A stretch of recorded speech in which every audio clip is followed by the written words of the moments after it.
Welcome to Nana classes. दोस्तों, नाना classes के YouTube channel पे आपका स्वागत है। आज है 9 सितंबर और 9 सितंबर 2022 के जितने भी most important Rajasthan current affairs के क्वेश्चन बनते हैं आज हम उनका डिस्कस करेंगे।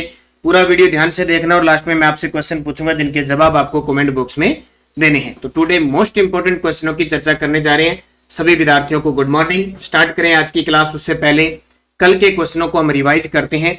सामाजिक न्याय व अधिकारिता विभाग की विभिन्न योजनाओं के सफल क्रियान्वयन में अगस्त की प्रगति रिपोर्ट में कौन से जिले ने प्रथम स्थान हासिल किया है?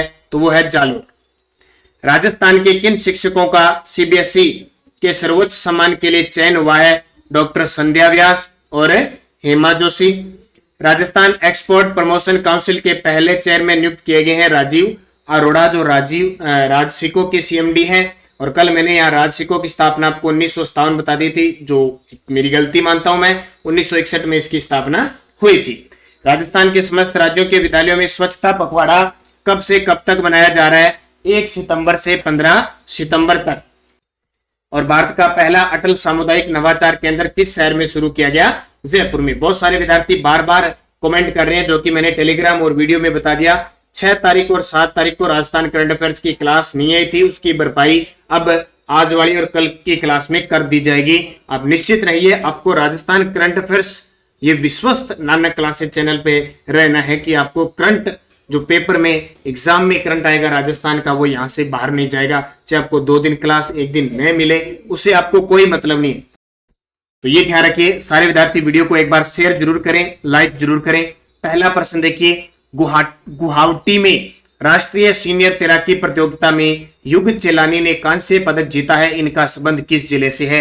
ये गुवाहाटी कहां पे? असम के अंदर। बहुत बड़ी बात है। आज तक राजस्थान ऐसी प्रतियोगिता में कभी भी पदक नहीं ला पाया। कहां पे?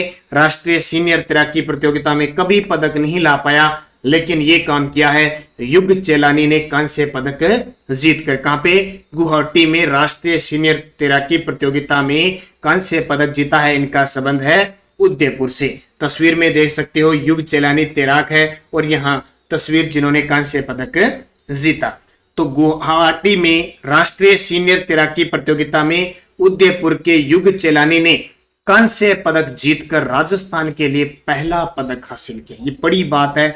विगत 50 वर्षों में नेशनल लेवल पर तैराकी में राजस्थान के लिए पहला पद है। ये देखिए, यानी पिछले 50 वर्षों में नेशनल राष्ट्रीय स्तर पर युग चेलानी ऐसे खिलाड़ी बने, ऐसे तैराक बने हैं जिन्होंने तैराकी में राजस्थान के लिए पदक जीता है। युग चेलानी ने नामी युग युग बदल दे युग रिकॉर्ड 400 मीटर फ्री स्टाइल में 4.10 यानी का समय 5 निकाल के वे ये पदक प्राप्त किया। यानी अलग अलग टाइम निकाल कर उन्होंने पदक प्राप्त किया। तो ये बहुत बड़ी बात है। 4 मिनट 10 सेकंड 63 इस प्रकार का समय ये निकाल कर पदक प्राप्त किया है। किसने? युग चेलानी। और हाल ही में चर्चा में थे युग चेलानी अभी, क्योंकि कुछ दिन पहले ही हमने युग चेलानी के बारे में बात की थी।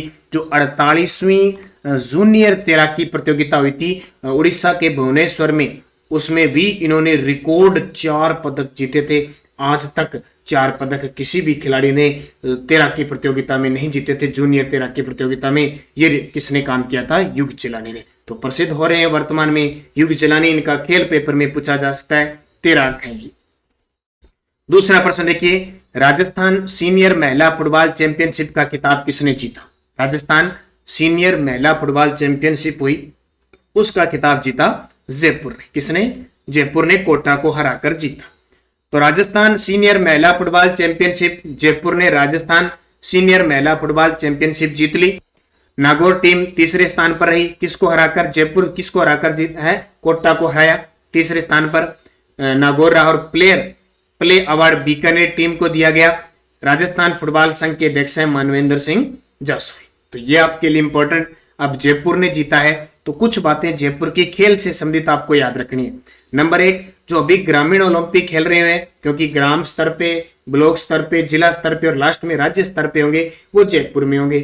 दूसरी बात आपको याद रखनी है, जयपुर का चोप गांव विश्व का तीसरा बड़ा क्रिकेट स्टेडियम और भारत का दूसरा बड़ा क्रिकेट स्टेडियम बन रहा है यहाँ पे चोप गांव में, जो बड़ा चर्चा में है। बजट के अंदर घोषणा की थी कि जयपुर और जोधपुर में 2 पैरा खेल अकादमी बनेगी, पैरा खेल आवासीय अकादमी बनेगी। तो ये जोधपुर में पहली बनेगी और दूसरी जयपुर में। इसके अलावा कई बार सीधा पूछ लिया जाता है एसएमएस स्वाई मान सिंह स्टेडियम कहां पे अंतरराष्ट्रीय स्तर का राजस्थान में, जहां आईपीएल भी होते हैं, जयपुर के अंदर। और राजस्थान की पहली वीमेन स्पोर्ट्स एकेडमी खेलोदय कहां शुरू की गई है, स्पेशल महिलाओं के लिए है, बच्चियों के लिए है, ये जयपुर में खोली गई है। इतनी चीजें आपको याद रखना है। इसके अलावा भी कुछ दिन पहले मैंने बताया था शूटिंग बॉल एशियन कप का आयोजन कहां होगा, ये भी जयपुर के अंदर होगा।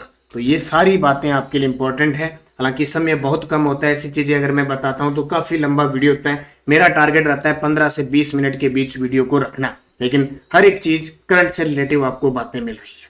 तीसरा प्रश्न, हाल ही में centre for monitoring Indian economy के अनुसार बेरोजगारी के मामले में राजस्थान का देश में स्थान। तो हाल ही में centre for monitoring Indian economics में आपको सबसे पहले बता देता हूं, कोई भी विद्यार्थी कंफ्यूज मत हो, ये बेरोजगारी के मामले में कभी कौन सा राज्य ऊपर आ जाता है, ये हर मंथ जारी होती है। अभी कभी हर मंथ जारी कर देते हैं, कभी 2 मंथ से इसको जारी कर देते हैं। तो हाल ही में जारी की गई, उसमें राजस्थान तीसरे पे आ गया। अभी बहुत बड़ी बात है, पहले पे था, फिर दूसरे पे था, अब तीसरे पे आ गया। तो देखिए centre for monitoring Indian economy के अनुसार हरियाणा की बेरोजगारी दर आंकी गई है 37.3%। अगस्त में बेरोजगारी दर 8.8% रही, यानी दूसरे स्थान पर कश्मीर 32.8% बेरोजगारी दर रही, और वहीं राजस्थान में 31.4 रही। इस लाइन को काट देना, बड़ी है शायद, ये बड़ी वाला इसको काट देना। वहीं राजस्थान में 31.4% रही और देश में तीसरे स्थान पे है। सबसे कम बेरोजगारी है छत्तीसगढ़ में 0.4%। ये बेरोजगारी अकेली वो नहीं होती है कि पढ़े हुए हैं सारे और सबको नौकरी नहीं मिल रही, उसके चक्कर में है। ये बेरोजगारी हर तरह की बेरोजगारी आंकी जाती है, पढ़े हुए, नए पढ़े हुए, स्किल के क्षेत्र में या किसी हर के क्षेत्र में जांची जाती है। न कि ये सोच रहे हो भी सरकार नौकरियां भर्तियां नहीं निकाल रही, उसके चक्कर में। देखो राजस्थान में खूब सारी भर्तियां भी निकल रही है, लेकिन जरूरी तो सबको नौकरी मिले। हर क्षेत्र में रोजगार कैसे प्राप्त हो, वो बेरोजगारी। तो बेरोजगारी के मामले में अब राजस्थान तीसरे स्थान पर आ गया। ठीक है, ये अभी जून जुलाई अगस्त इन महीनों की है। और गरीबी के मामले में देखें तो राजस्थान गरीबी के मामले में पूरे देश में 8वें नंबर पर है। सबसे ज्यादा अपने राजस्थान में बाड़मेर में गरीबी है और सबसे कम है झुंझुनू कोटा में। तो ये चीजें आपके लिए इंपॉर्टेंट है क्वेश्चन परीक्षा की दृष्टि से। चौथा, हाल ही में हॉकी राजस्थान संघ के नए अध्यक्ष कौन बने हैं, यानी राजस्थान हॉकी संघ के नए अध्यक्ष कौन बने हैं, अरुण कुमार सारस्वत। कौन है, अरुण कुमार सारस्वत। ये कुछ इंपॉर्टेंट चीजें हैं विभाग की, याद रखना संगठन की। तो राजस्थान हॉकी संघ के अध्यक्ष बने हैं अरुण कुमार सारस्वत। राजस्थान क्रिकेट संघ के अध्यक्ष हैं वैभव गहलोत। राजस्थान फुटबॉल संघ के अध्यक्ष हैं महेंद्र सिंह जसोल। और राजस्थान बैडमिंटन संघ के अध्यक्ष हैं गजेंद्र सिंह शेखावत। तो यहाँ पे देख सकते हो मैंने आपको सारी बता दी, चारों की चारों ऑप्शन में थी। 5 नंबर, प्रदेश का पहला MEMU train main line electrical multi unit coach maintenance depot कहां बनाया जाएगा। प्रदेश का पहला MEMU train coach maintenance depot कहां बनाया जाएगा, तो जयपुर रिंग्स रेल मार्ग पर। रिंग्स कहां पे, सीकर में। जयपुर रिंग्स रेल मार्ग पर बनाया जाएगा। तो देखिए डिटेल, प्रदेश का पहला मेमू ट्रेन यानी main line electric multi unit coach maintenance depot भट्टों की गली railway station Jaipur Ringas rail मार्ग पर बनाया जाएगा। यानी एक स्टेशन है भट्टों की गली रेलवे स्टेशन, वहां बनाया जाएगा।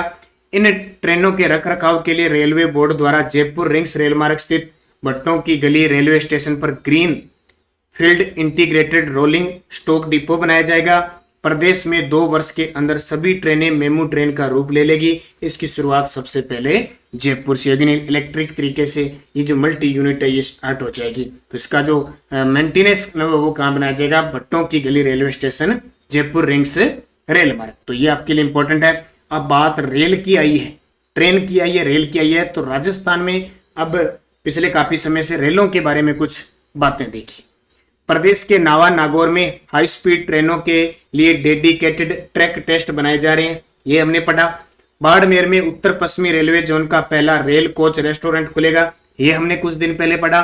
बाड़मेर के मियां का बाड़ा रेलवे स्टेशन का नाम बदलकर महेश नगर होल्ट कर दिया, ये भी पढ़ लिया। देश की पहली semi high speed train Vande Bharat का ट्रायल राजस्थान के कोटा मंडल में किया गया। Food safety and standard authority of India ने राजस्थान के जयपुर रेलवे स्टेशन को पहला ईट राइट स्टेशन घोषित किया। और राजस्थान की प्रथम भूमिगत मेट्रो रेल चांदपोल से बड़ी चौपड़ चली अभी 2.1 किलोमीटर पिछली साल 2020 में। और गांधीनगर जयपुर रेलवे स्टेशन देश का दूसरा वर्ल्ड क्लास रेलवे स्टेशन बन रहा है, ये पढ़ा।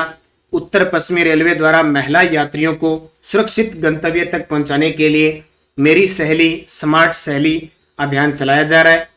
मेड़ता सिटी से मेड़ता रोड के बीच 1994 से चली आ रही राजस्थान की प्रथम रेल सेवा को 7 फरवरी 2020 को बंद कर दिया। 20 है, ठीक है, 22 नहीं 20 है। और रेल मंत्रालय ने 21 महिला स्पेशल ट्रेन मातृभूमि नाम से चलाई है। और हमारे देश के रेल मंत्री कौन है? अश्विनी वैष्णव, ठीक है, अश्विनी वैष्णव। जो रेल है यानी रेल मंत्रालय वो संघ सूची का विषय है। तो ये सारी चीजें मैंने आपको करंट में जो थी राजस्थान के संदर्भ में वो मैंने बता दिया। छठा प्रश्न, अंतरराष्ट्रीय जयपुर लिटरेचर फेस्टिवल 2023 का आयोजन किस शहर में होगा? स्टार लगा लेना, भी क्वेश्चन बहुत इंपॉर्टेंट है। नाम जयपुर का है, जयपुर में होता है वैसे ये। तो अंतरराष्ट्रीय जयपुर लिटरेचर फेस्टिवल 2023 का आयोजन किस शहर में होगा? रोम में। और रोम कहाँ पे है? इटली के अंदर है। और कल मैंने 8 बजे आपको जून जुलाई अगस्त 3 महीनों का टॉप जो परीक्षा की दृष्टि इंपॉर्टेंट है वो वीडियो दे दिया, जिसने नहीं देखा जरूर देखे। तो कला और साहित्य का सबसे बड़ा महोत्सव जयपुर लिटरेचर फेस्टिवल अब तक भारत की सीमाओं से बाहर निकलकर विदेशों में साकार होगा। साल 2023 का जयपुर लिटरेचर फेस्टिवल इस इटली के रोम में आयोजित होगा। जयपुर लिटरेचर फेस्टिवल को Bharat Italy association for cooperation and partnership द्वारा समर्थित किया जाएगा। 10वां अंतर्राष्ट्रीय जयपुर लिटरेचर फेस्टिवल का आयोजन लंदन में हुआ था। भी इससे पहले विदेशों राजस्थान से बाहर यानी भारत से बाहर लंदन में हुआ 10वां। और 5 से 14 मार्च 2022 को 15वें जयपुर लिटरेचर फेस्टिवल का आयोजन जयपुर में किया गया। ये पेपर में आता है 15वां, ये कौन सा होगा? 16वां होगा। कहाँ होगा? इटली की राजधानी रोम में। और मुझे कमेंट करके बताना रोम किस नदी के किनारे स्थित है। बड़ा ही फेमस प्रश्न है, रोम किस नदी के किनारे स्थित है? पोप का शहर है रोम, ये आपको जरूर कमेंट करके बताना, बहुत इंपॉर्टेंट है। क्योंकि 6 और 7 को आपको क्लास नहीं मिली थी, उसके क्वेश्चन यहाँ इंक्लूड कर रहा हूं, इसलिए 2-2, 3-3 मिनट की क्लास 2-3 दिन बड़ी हो सकती है। 7 नंबर, भारत का पहला राज्य जहां अनिवार्य FIR रजिस्ट्रेशन की नीति लागू है, तो ये राजस्थान। FIR नाम सुना है ना? FIR first information recall. तो राजस्थान भारत का पहला राज्य है जहां अनिवार्य FIR रजिस्ट्रेशन की नीति लागू है। राजस्थान का पहला साइबर थाना जयपुर में है। और साइबर पार्क कहां पे है? जोधपुर में बना। और शेष सभी जिलों में जल्द ही सभी 33 के 33 जिलों के अंदर साइबर थाने संचालित करने की घोषणा मुख्यमंत्री अशोक गहलोत ने की है। 8वां प्रश्न देखिए, बड़ा ही इंपॉर्टेंट प्रश्न है, बड़ी ही खास है। देखिए सब जानते हो लगभग, डॉक्टर सविता बेन अंबेडकर अंतरजातीय बहन या बहन आता है, ठीक है, वैसे बहन लिखा जाता है, इसको बहन अंबेडकर अंतरजातीय विवाह योजना के तहत कितनी राशि प्रदान की जाती है? डॉक्टर सविता बेन अंबेडकर अंतरजातीय विवाह योजना के तहत कितनी राशि प्रदान की जाती है? तो सारे जानते हो लगभग ऐसी चीजें, तो आप ऐसी योजनाओं तो कभी भूलते नहीं। 5 लाख रुपए। क्या है ये? देखिए पूरी डिटेल। अस्पृश्यता निवारण, आपने अनुच्छेद पढ़ा होगा, अनुच्छेद 17, अस्पृश्यता का अंत। अस्पृश्यता निवारण के एक प्रयास के रूप में स्वर्ण हिंदू यानी ऊंची जाति का हिंदू तथा अनुसूचित जाति के बीच अंतरजातीय विवाह को बढ़ावा देने हेतु डॉक्टर सविता बहन अंबेडकर अंतरजातीय विवाह प्रोत्साहन योजना का संचालन किया जा रहा है। एक बार अपने देखते हैं ना कि स्वर्ण जाति का जो पुरुष है एक लड़की से अगर शादी करता है, निम्न जाति की लड़की से, ठीक है, तो सरकार उसे प्रोत्साहन राशि देती है। कितनी? इस योजना के तहत अनुसूचित जाति के युवक या युवती द्वारा स्वर्ण हिंदू जातियों के युवती युवक यानी दोनों में ही है, एक साइड का यानी ऊपरी कैटेगरी कह सकते हैं, यानी स्वर्ण हिंदू कह सकते हैं, उससे महिला हो या पुरुष हो, लड़का हो लड़की हो, उससे कोई नहीं फर्क नहीं पड़ेगा। हिंदू जातियों के युवती युवक से विवाह करने पर जो दंपति बन जाएगी यानी उसको मान्यता दे दी जाएगी कानून के द्वारा, जैसे हाईकोर्ट में जो कोर्ट मैरिज करवाई जाती है ना, तो उसके बाद में अंतरजातीय विवाह योजना के अंतर्गत 5 लाख रुपए प्रति युगल स्वीकृत किए जा रहे। तो ये बड़ी खास बात है। सरकार ने जैसे सहायता राशि प्रदान की, ये बहुत ज्यादा प्रचलन में आ गया इस प्रकार शादियां होना, क्योंकि शादी हुई और 5 लाख रुपए का गिफ्ट आ गया एकदम। और सरकार इसको जल्दी कोशिश की जा रही है। एक बड़ी खुशखबरी की बात बता रहा हूं आपको, सरकार जल्दी इसको 25 लाख रुपए में भी कन्वर्ट कर रही है। जल्दी सरकार सोचेगी भी काम ठीक है, बस लड़के लड़कियां ज्यादा इतना रोजगार नहीं मिल रहा और परेशान हो चुके हैं, सरकार हो सकता है इसको 5 लाख से बढ़ाकर 25 लाख। ये टारगेट क्या है? ये टारगेट है सबसे ज्यादा इस अंतर अस्पृश्यता निवारण, अंतर जो है ना जातियों का जो अंतर है ये धर्म का यानी मैन जातियों का जो अंतर है, ऊंच नीच का अंतर, उसको कम करने के लिए सरकार ये 5 लाख रुपए दिए। और जल्द ही सरकार, अभी क्लियर नहीं है लेकिन 25 लाख रुपए देने लग जाएगी आने वाले टाइम में। तो ये बड़ी खुशखबरी भी है, लेकिन जब एक माँ बाप का दिल दुखाकर अगर कोई इस प्रकार का काम करता है, ये बड़ी दुखद घटना होती है। इनसे बचना है। जो सही रूप से अपने माता पिता के प्रति संगीत है, अपने माता पिता की सेवा भाव, कर्तव्य निष्ठा और उनके विश्वास को बनाए रखता है, तो ऐसा काम कभी करने की आपको जरूरत नहीं। पीडीएफ हमारी टेलीग्राम पे मिल रही है, Nanak classes Rajasthan current affairs, video के डिस्क्रिप्शन में लिंक है, वहां से भी आप PDF Nanak classes current affairs नाम से हमारा टेलीग्राम ज्वाइन कर सकते हो टेलीग्राम से। और निरंतर इस पे लिंक, कोई भी सूचना आपको प्राप्त होती रहती है। अच्छे तरीके से अध्ययन करें, पढ़ें और हमारे राष्ट्रीय अंतर्राष्ट्रीय करंट अफेयर्स देखने के लिए प्रताप क्लासेज जो हमारा ही एक चैनल है, उस पर आप करंट जरूर देखें। पिछले वीडियो का क्वेश्चन था, राजस्थान सरकार बालिकाओं के किस डिजिटल कार्यक्रम को 5 सितंबर 2022 से पूरे राज्य में लागू किया है? बड़े ही शानदार है, बालिकाओं को लैपटॉप देने का ये कार्यक्रम है, मिशन बुनियाद। तो सभी विद्यार्थियों ने सही किया। इस प्रकार के क्वेश्चन रीट के विद्यार्थियों के लिए भी इंपॉर्टेंट हो सकते हैं, क्योंकि आपके स्पेशल टॉपिक दिया हुआ है कि कल्याणकारी योजना। अब क्वेश्चन आपके लिए जिसका जवाब आपको कमेंट बॉक्स में देना है। राजस्थान के किन शिक्षकों का सीबीएसई का सर्वोच्च सम्मान से सम्मानित किया गया?